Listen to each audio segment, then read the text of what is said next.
Aith for quitting my job 3 weeks after coming off a workers' compensation injury. Hello everyone. I'm 37. I have recently left my job for several reasons. I will outline my reasons in bullet points and provide context. To begin with, I am a heavy commercial vehicle mechanic and have been employed by the company since 2010. During a span of 2.5 years, I was unable to work due to epilepsy, the passing of my mother, and I took additional time off 3 years later when my brother passed away. 1. When I had seizures at home and fell, I was taken to the hospital for MRI scans, which revealed a lesion in my left temporal lobe. I was held in the hospital for a week to undergo brain monitoring, as the seizures occurred unexpectedly. Work was notified, and all relevant information was sent to them from the Royal Melbourne Hospital. My neurologist researched my job after discussing it with me, conducted a risk assessment, and stated that if I wanted to return, it had to be in an office capacity. I am not knowledgeable about the operations of a transport company to be of any help, and due to the risk of late-onset epilepsy, the company concurred with my doctor's advice that I should not be involved in workshop activities. I did not resign, nor was I terminated. I merely assumed I was on unpaid sick leave. After 2 years, I had managed to control my seizures through medication and lifestyle adjustments. I called my boss to share the good news that I was cleared to return to my previous duties, but I was informed that there was no position available for me. I contested that claim, threatening to involve the union and the Fair Work Commission. They eventually relented, and I returned, but they unlawfully terminated my employment without my knowledge because I had to sign a new contract, and all that entails. 2. When my mother was diagnosed with cancer, I worked until I broke down at work after receiving a call notifying me that she would not survive. I was encouraged to take some time off. She passed away on December 20, 2017. We held her funeral on the 23rd, which is also my birthday. I struggled emotionally with this loss. I returned to work the following March. In November 2018, I informed my boss that I would be finishing for the year on December 19. I had some vacation time available, about 4 days, I believe. I explained that my family and I were going camping to have our own celebration in honor of my mother. He bluntly asked me if I had not moved on yet. I was furious. He ultimately consented to my time off, although he had little choice since I would have gone regardless of his decision. 3. Conditions remained manageable until 2022, when I lost my brother. I was managing the workshop and was continuously battling to secure vehicles for maintenance, which was disheartening. Before I took bereavement leave, I spoke with the team in the workshop and expressed that I only wanted to return to a clean and organized space since we had spent 2 weeks tidying it up. I communicated this to management, who assured me that it would be kept that way. I felt immense stress because, in the event of an accident, I could be held liable and face legal consequences. You can imagine how stressful that was. On November 4, 2022, my father's girlfriend came to my workplace and told me that I needed to return home. She informed me in the parking lot. I had been off for less than a week when I received a call from one of the owner's sons. After the usual pleasantries of asking how my family and I were doing, I was told, "If you're bored, you should come in and do some work." I politely declined. This did not sit well with them, as I was informed that, "You're not doing anything." I returned the first week of January. 4. In February 2023, the owner summoned me to his office to check on my well-being, which I greatly appreciated, but he noticed I was struggling, which was accurate. I told him that among the 6 workers, only 3 were genuinely productive. I expressed that I needed support because our fleet was expanding, and I could not manage with just 3 active workers, one of whom was myself, leaving essentially only 2 available to handle the work, while I was tied up in meetings or organizing breakdowns, of which there were many.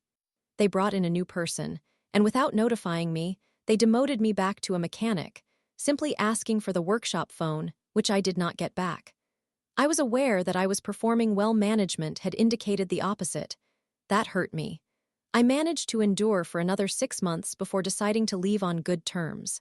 They contacted me 6 months after my departure and requested that I return, citing declining conditions. I told them that I could continue working under trucks and trailers at my current job, and I would not allow myself to be taken advantage of. However, They kept pushing and dangled a tempting offer in front of me, which sounded better than my current situation, so I foolishly agreed to come back. 5. One Saturday, I climbed onto a truck and injured my neck and shoulder. The owner sent me to see his nephew, a chiropractor, but he was busy with an elderly man who had a hip injury. As a result, his apprentice was assigned to help me. Unfortunately, he left me in worse shape. He bulged 3 discs in my neck, and one of the discs began to compress my brain stem, resulting in debilitating migraines. The osteopath I consulted advised me that as soon as I could manage light with both eyes, I should not work on trucks and trailers, but could supervise the apprentice when my headaches were manageable. Before I returned to full duties, a new workshop manager was hired, and he did not seem to appreciate me, nor did his son, who was appointed while I was away. On my return, which was about 5 weeks ago, one of the apprentices, M26, verbally attacked me, claiming I didn't know what I was talking about. Keep in mind that I have been a qualified heavy vehicle mechanic since 2013 and have worked in this field since 2007. I was also the first person in the country to earn a qualification specifically for heavy commercial trailer maintenance and technology. His outburst occurred after I pointed out that he had overlooked a critical detail during suspension work on a trailer. I calmly told him to be respectful and not to speak to anyone that way, reminding him that just because he was moving from his first to his second year didn't give him the right to treat people with disrespect. I helped him get hired, by the way. If it hadn't been for my endorsement to my manager after the meeting, he would not have been employed. He continued to provoke me, and I told him to leave me alone and to mind his manners. In an uncontrolled rage, he threw a tool across the workshop and shouted that, "You can shove your job." I told him that he knew how to exit the workshop. The workshop manager intervened, calmed him down, and prevented him from leaving. I never received an apology from him, nor did he face any consequences for his violent behavior. An hour later, he was asking me for assistance because neither he nor the manager's son had experience with a specific part. I flatly refused to help him and insisted that he and the manager's son figure it out themselves since I was apparently incompetent. Instead, the manager reprimanded me and forced me to resolve the issue. 6. Additionally, a significant amount of my tools, which should not have been touched, went missing from my work area. These tools do not have a permanent place in my toolbox because they are items I use daily without exception. When I brought this up, I was essentially told it was my problem and not the company's responsibility. Prior to the workshop manager's departure 7 weeks ago, we held a meeting with all the staff and management.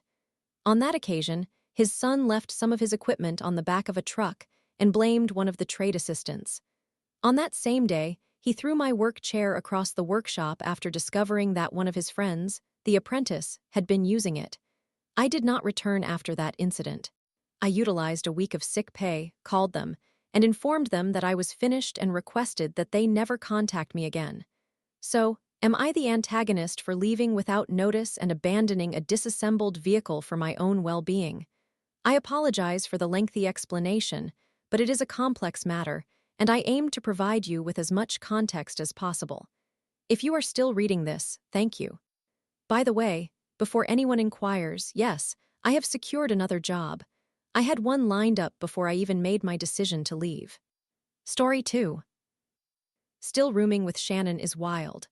I endure her yelling, arm punches, and trauma dumping all while planning my escape next year. I apologize to everyone. I want to start by mentioning that I have never really used Reddit before, so I am not entirely sure what I am doing. I, 20F, have been sharing a room with Shannon, 21F, for nearly a year now, and I genuinely cannot stand her. Initially, when we began living together, everything was acceptable. I shared a room with her and 2 other girls, and we got along reasonably well.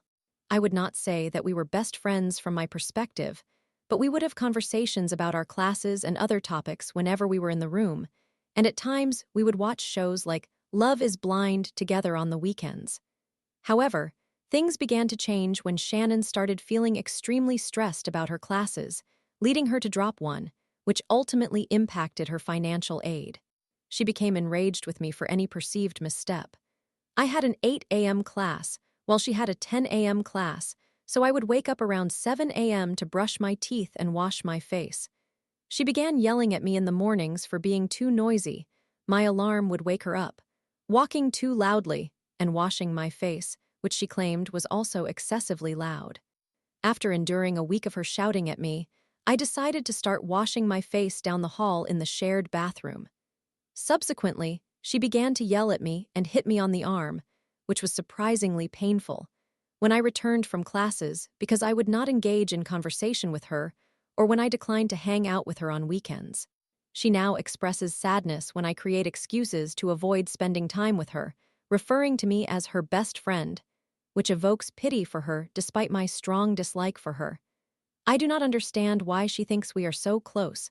There are times when we do not speak for weeks, and even during those conversations, I do not participate as much as she does. Furthermore, there was an instance when I was attempting to take a nap in the room but struggled to fall asleep after 20 minutes. During that time, Shannon began making derogatory remarks about my appearance and calling me a R-word, which is particularly hurtful considering I am autistic, and she is aware of this, to another roommate who eventually moved out mid-year with her friend. I wanted to confront her, but I ended up crying myself to sleep afterward. Still, I have encountered many people who have spoken poorly of me before, so this did not seem particularly different. My parents have likely said far worse to me daily when I lived at home. Additionally, Shannon commonly goes out for runs around campus during the night to wear herself out and often forgets her key card. On several occasions, especially during finals, she bombarded my phone at 1 or 2 a.m., requesting to be let back into the dorm because she neglected to bring her belongings. After the third incident, she stopped apologizing, as if it were my responsibility to grant her access. Here is where I admit there may be something wrong with me. I frequently ignore Shannon to the point where she occasionally breaks down, expressing feelings of isolation since she has no family in the state and lacks friends, and part of me finds some satisfaction in her distress. During these moments, I would just stare at her without responding. She would even physically force a hug from me, as I was unwilling to provide her with support voluntarily. I recognize that this behavior is quite awful, but I find myself apathetic toward her issues most of the time. Whenever she is stressed, she tries to hug me, but I dislike physical contact, so I have to raise my voice at her on several occasions to prevent her from touching me. Sometimes, I flinch when she reaches for my arm or something similar. Moreover, she does not respect boundaries and frequently interrupts my conversations when I have friends over. There was a time when I was discussing with my best friend how my ex attempted to sexually assault me, and she entered the room while I was talking about it, saying "Ah, pobrecita," which she does not speak Spanish, and inquiring if I wanted a hug. She constantly tells me that she desires to hear me discuss these emotional topics, and that I should feel comfortable sharing with her since she is pursuing a pre-nursing major, but I never feel at ease. She also attempts to burden me with her own traumas, sharing stories about how her mother used to abuse her and how older siblings witnessed the abuse.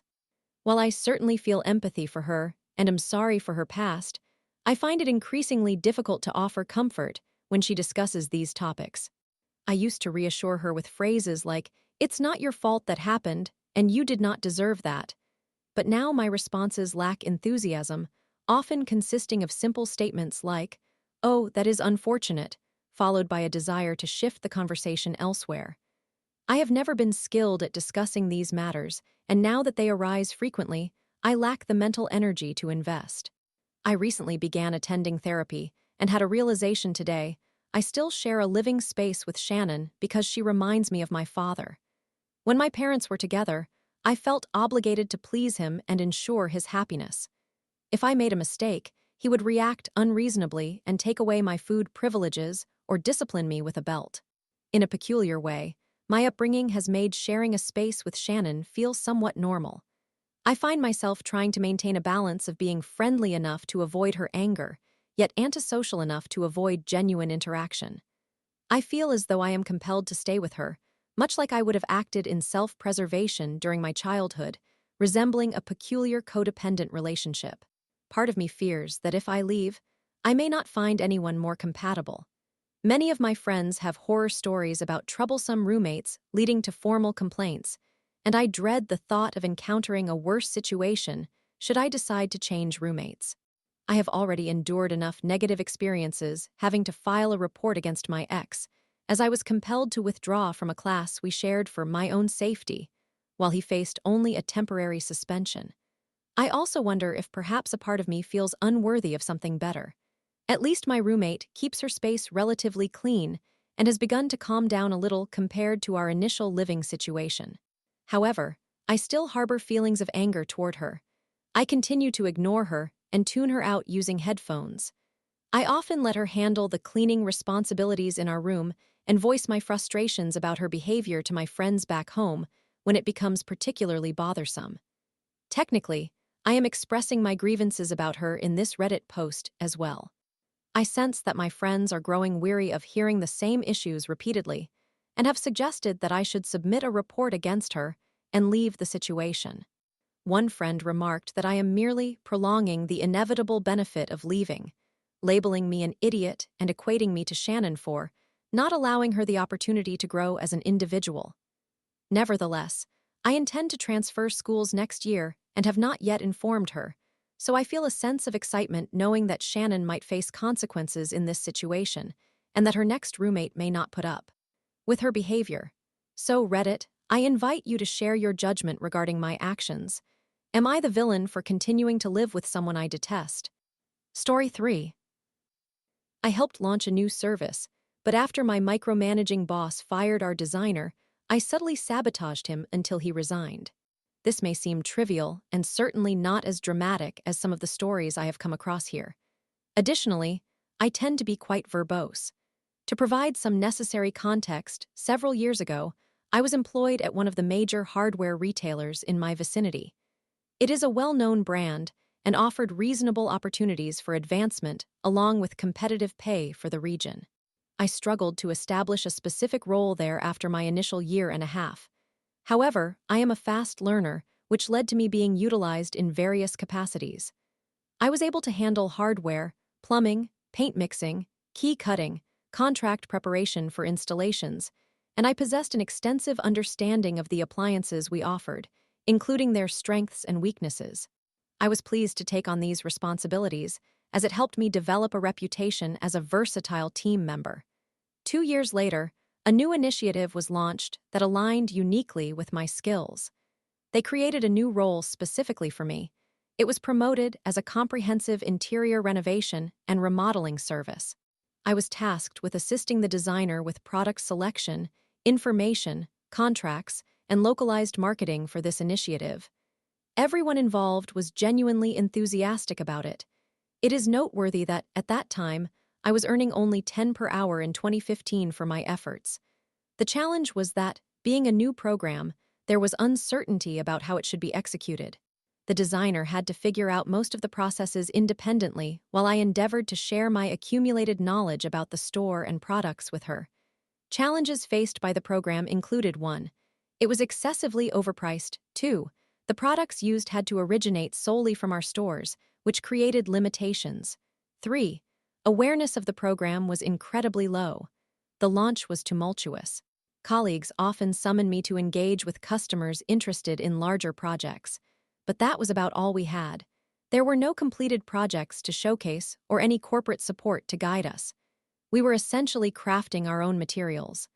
I produced a promotional video for the service and received approval from management to purchase a television and media player to display it on a continuous loop.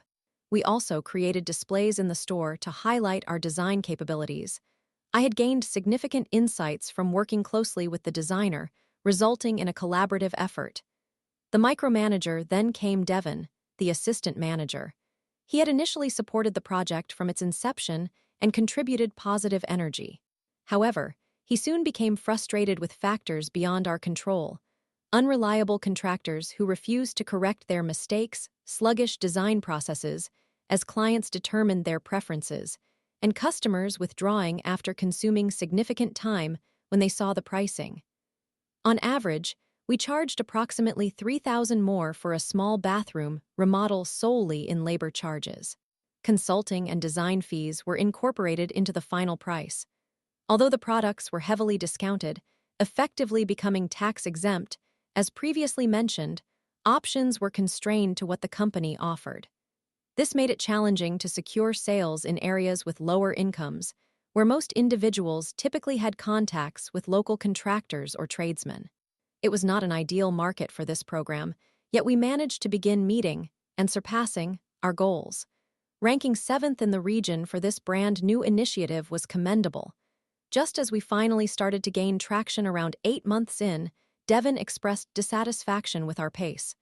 Obviously, he attributed blame to the designer, as he lacked authority over the contractors or pricing structures. He claimed she lacked competency and insisted he would initiate changes. In reality, his contributions were limited to hovering over us, exuding negativity, and making poor suggestions. He could not grasp the necessary steps required to ensure customer satisfaction. He pressured us to cut corners and finalize sales quickly, disregarding any liability concerns, which involved significantly altering someone's home or realistic timelines. Clients felt rushed and apprehensive, causing them to withdraw. We reached a standstill. We would only have 2 or 3 projects underway at any given moment, yet after tirelessly working to establish the program, we suddenly had no customers for the first time in 6 months. It was clear that Devin was not exerting enough authority. Consequently, he intensified his approach and terminated the designer's position. I eventually lost my patience. Retribution, or perhaps an injustice. I am generally an easygoing person, but I had devoted considerable effort to this company for minimal pay, all on the promise of future opportunities. I had tolerated working under ineffective managers who secured their roles simply for having been there since they were 18, making it their lifetime career. The toxic alpha male mentality of "I lead, you follow" was overwhelming. In response, I began to tease him in a way that mocked him, where he couldn't retaliate without appearing foolish or losing control. This approach allowed me to run the program independently, as I was the only viable option left. Meanwhile, the designer and I became friends, and I remained upset about how the situation unfolded. I was determined to take further action, but was uncertain about how to proceed. Eventually, they hired another designer, and Devin reassigned me to my previous role. I missed out on several promotions for which I was more than qualified due to long-serving employees being shifted around.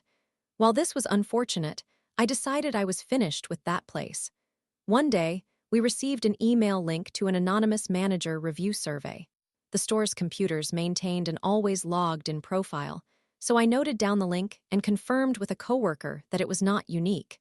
Throughout the day, I reviewed Devin in every department I visited, providing various ratings, some favorable and numerous unfavorable.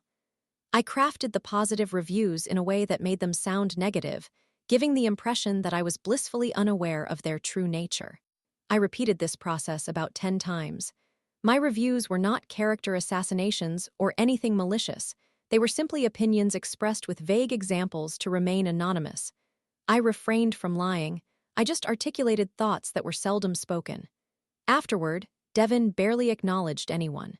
A couple of weeks later, he resigned from his assistant manager position and transitioned to an exterior design role at the far end of the store, distancing himself from his previous departments. This new position was essentially an equivalent role to what we had been doing for interiors, but he was now in the designer's position. I departed a few months later to work in technical support for the Department of Homeland Security, but shortly after I started training, my former coworkers informed me that Devin had been terminated. Perhaps he learned a lesson. At the very least, he should have gained insight into how my designer friend felt. Coincidentally, they were both dismissed around Christmas. Story 4. I followed every rule to the letter, swamping my boss with 480 pages of daily logs, leading to his transfer and ultimate job loss. Hello, Reddit users. I experienced an incident of malicious compliance. Several years ago, I was employed at my state's police department. A new inspector joined our station, and he aimed to document the activities of each section of the department. He established a daily log requiring us to account for every minute of our shifts. This led to significant complaints from the staff over the following weeks.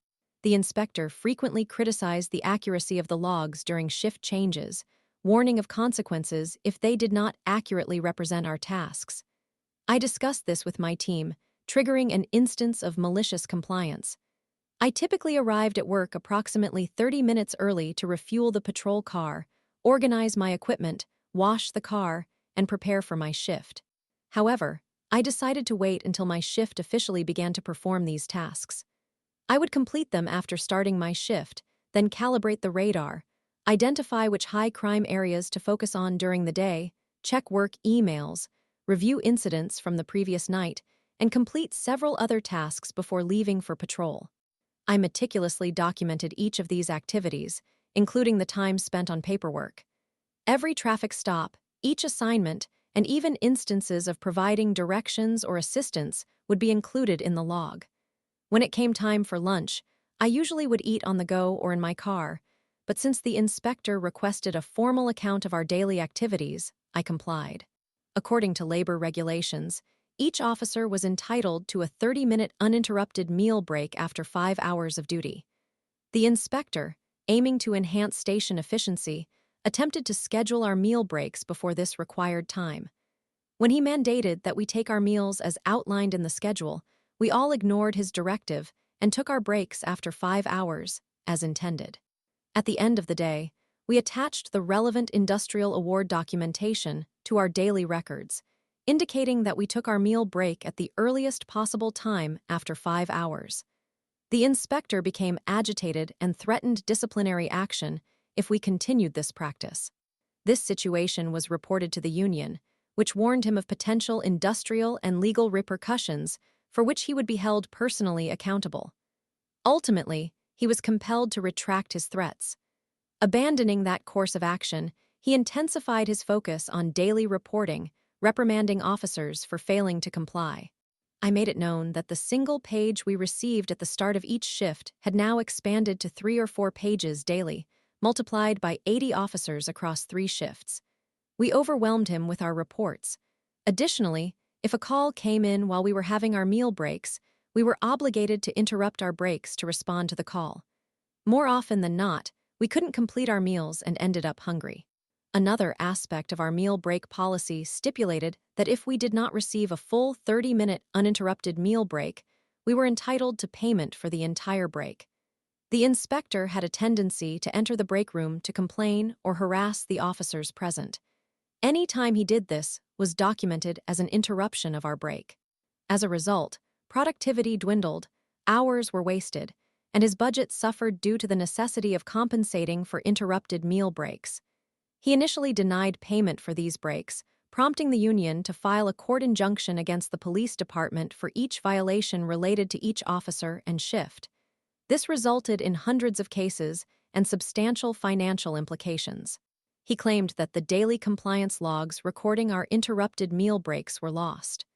However, the union had retained copies, and when he argued that they were filed after the court date and were therefore invalid, it was proven that we had taken copies immediately after submission with a received stamp from his administrative assistant. Faced with this failure, the department's solicitor proposed a settlement to the union, offering 25% of the owed amount if we agreed to withdraw our claims and remove all reprimands from our records. This offer was declined, and we insisted on receiving the full owed amount, along with the total withdrawal and elimination of all documentation regarding reprimands. The judge ruled in our favor on all counts. We were granted compensation for our meal breaks, as well as reimbursement for time wasted by the department's resistance. The inspector was instructed to process the payments immediately and erase all reprimands, with the threat of penalties if he failed to comply. He had 2 days to fulfill this directive. Since this occurred on a Friday afternoon, he had the entire weekend to resolve it. It took him until 9 p.m. on Sunday to comply, without being compensated for his time. As we inundated his inbox with over 160 pages of daily worksheets for each shift, he attempted to restrict us to only documenting significant issues.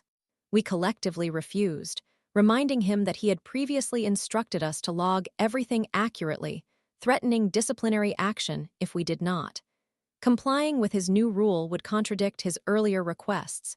He then threatened us again with charges of insubordination if we did not follow the latest directive. The sergeants reported these threats to the union and escalated the matter to his supervisor. Consequently, several days later, his daily reporting sheets were rendered obsolete. Evidently, the union negotiated with the district command and informed them that ongoing issues would arise if the inspector remained in his position.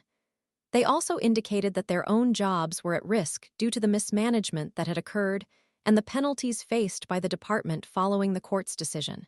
The commissioner of police was well known for dismissing individuals who were problematic for the staff and who led the department into legal disputes over mismanagement. After having faced embarrassment in court, incurring court costs, and being fined for violations, they were keenly aware of the impending risk of another lawsuit and recognized the damage caused by the inspector. As a result, he was transferred to the district office, where he would no longer supervise any officers.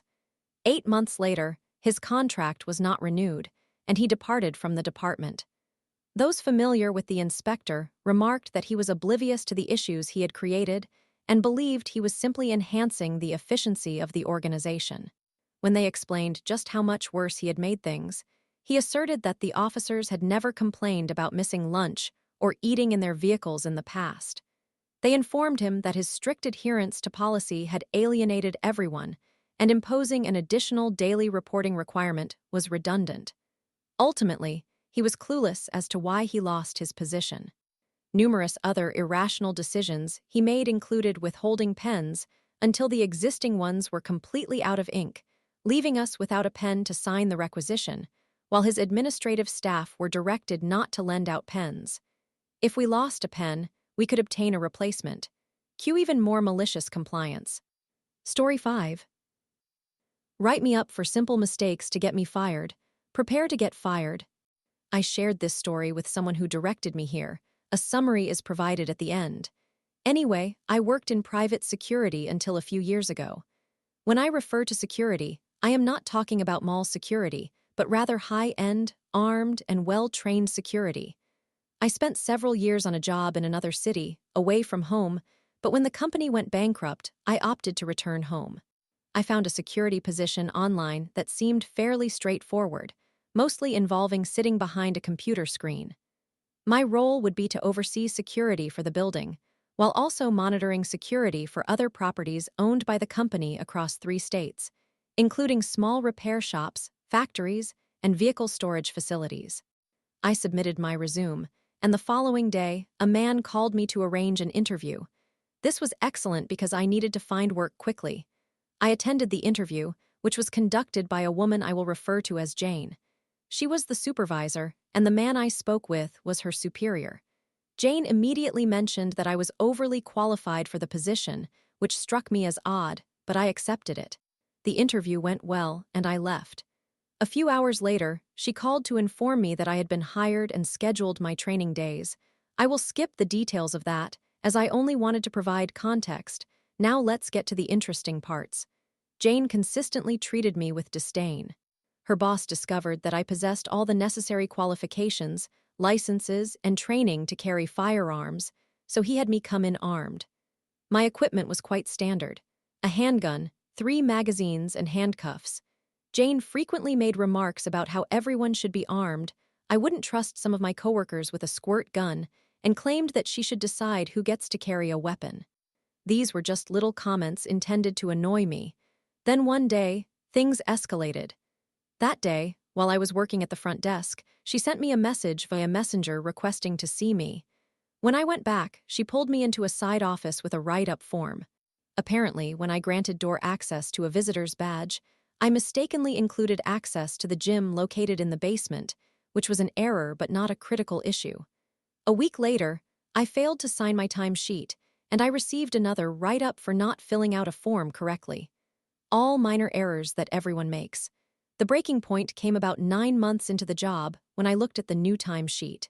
I was assigned to work with a new officer who had only been there a month, yet he was listed as the shift supervisor.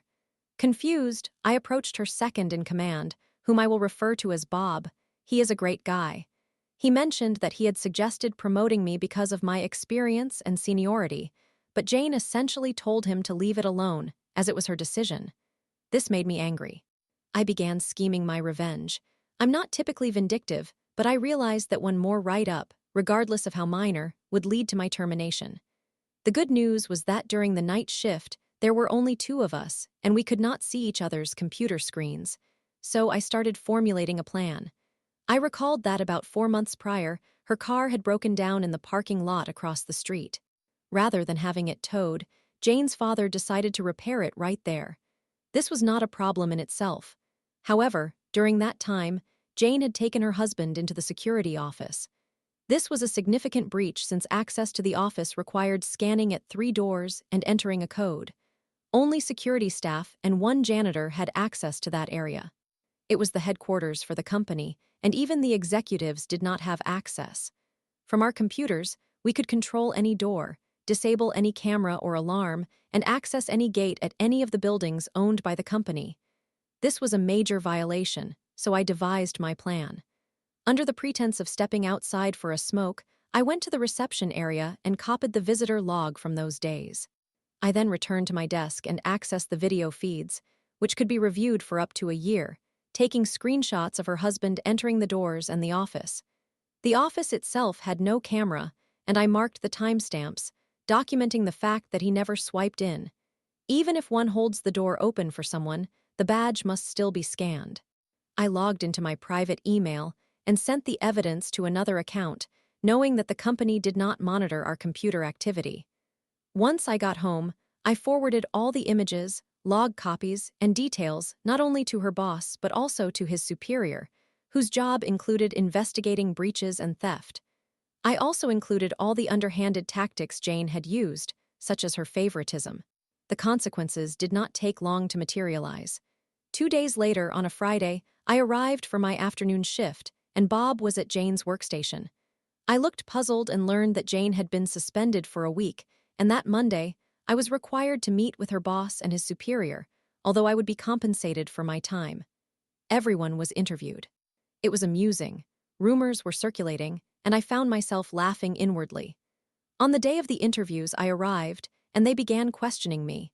They were already aware that I had been present when she brought her husband in and asked about it. I detailed everything after first expressing concern and receiving assurances that it would remain confidential and that I would not be punished. I did not mention that I had sent the evidence, but they questioned everyone. I left out certain details in my email and included items that were not entirely accurate. I didn't want to be labeled a snitch. The interview lasted an hour, and when I left, I found an email waiting for me the next day. Jane had been fired, and Bob was now in charge until a replacement was found. That day, I had a lengthy conversation with Bob. It turned out that Jane had felt threatened by me because I was more qualified for her position and was aware that I was favored by her superior.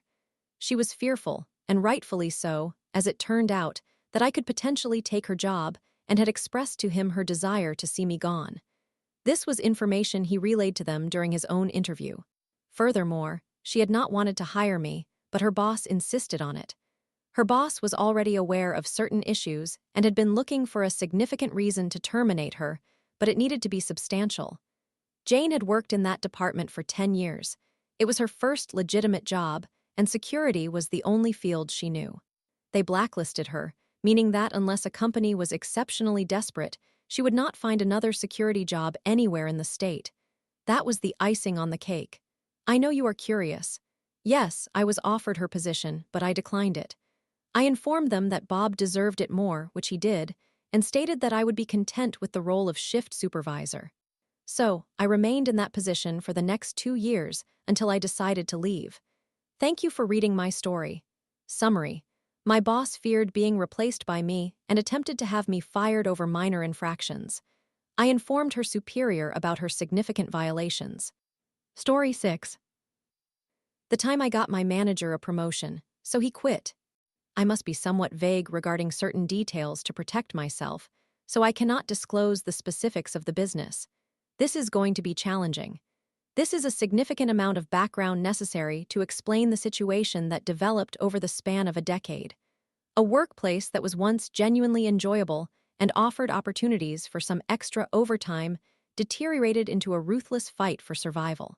The lower-level employees, like myself, found themselves divided between those who felt alienated and resented by management, those who were essentially seeking an exit, and a group of deceitful individuals who would smile at you while feigning sympathy, only to quietly report any valuable information they gleaned to the managers.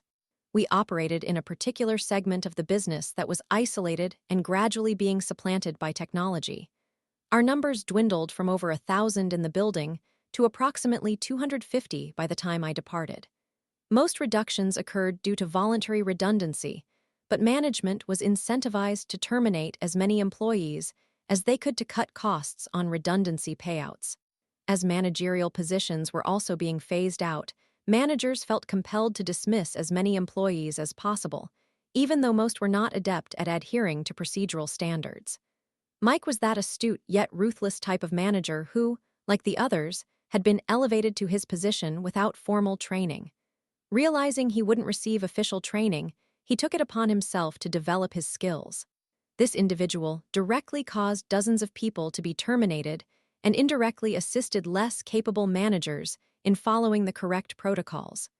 A certain quantity of work at a specified level of quality was mandatory, which everyone managed to fulfill.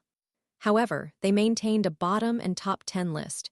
If you found yourself on the bottom 10 list, your job was in jeopardy, regardless of whether you met the basic requirements. Since there was always a bottom 10 by definition, there were perpetually 10 individuals at risk of termination. While I have to remain vague, it is essential to mention this. Mike's team functioned as a sort of clearinghouse for employees on the bottom 10 list. We were shuffled between various shifts and teams for multiple reasons, but I quickly realized that somehow the employees on the bottom 10 list consistently belonged to Mike's team. My performance was reliably among the top 10, so I was secure on that front, but my attendance suffered due to health-related issues, and my attitude was incredibly poor. I learned that the remainder of the team comprised individuals who were not low performers, but had issues with attendance and negative attitudes, similar to me, and we were all targeted by managers who failed to follow the appropriate procedures. In summary, Mike served as the executioner within the workforce. The most vulnerable individuals were assigned to his team so he could achieve success where others had failed.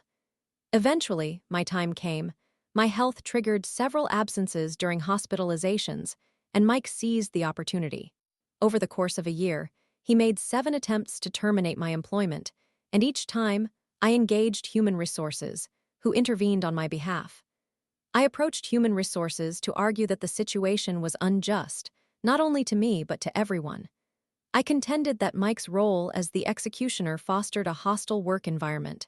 The fact that I had successfully challenged his attempts to fire me demonstrated that he was not only antagonistic but actively toxic. I stressed that it was illegal to discriminate based on age or disability and laid out numerous supporting arguments. I was informed that they could do nothing.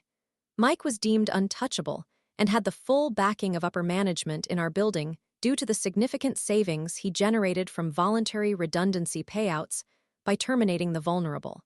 While there might have been a legal case, any proceedings would need to go through the court system, not through human resources, unless I could provide evidence of him being hostile and abusive. The individual I spoke to was very understanding and suggested I explore job opportunities that were emerging. He mentioned that many of these positions were managerial roles due to the introduction of a new type of roaming manager. These positions were in high demand and were not attracting much interest, similar to substitute teachers who could be dispatched across the country at a moment's notice. It did not register with me immediately, but weeks later, as I sat at work listening to Mike discuss his family, everything clicked into place, and my plan began to take shape. Instead of filing a complaint, I provided a glowing evaluation and had several others do the same. If we could not get rid of him for his conduct, we could promote him into a position he would be unable to accept. The managers in our area were not considered for transfers due to their lack of training and qualifications for management roles elsewhere. Our assessments might just be enough to push him over the threshold for a promotion, and since roaming managers were in demand, it seemed like a perfect fit. We submitted the reviews higher up the corporate hierarchy, well above anyone who had ever worked within our sector. Each of us highlighted Mike's exceptional problem-solving abilities, managerial skills, and extensive understanding of procedures. We then waited patiently, and a few months elapsed without any developments, leading me to believe the attempt had been unsuccessful. However, we later arrived to find Mike in a fit of rage, shouting at the shift manager, his superior, about not being given a choice. It turned out that upper management had reviewed our evaluations, examined his record, and determined he would be an ideal candidate for the roaming manager position. As they were in the process of eliminating managers in our area, they insisted that Mike be assigned to this role.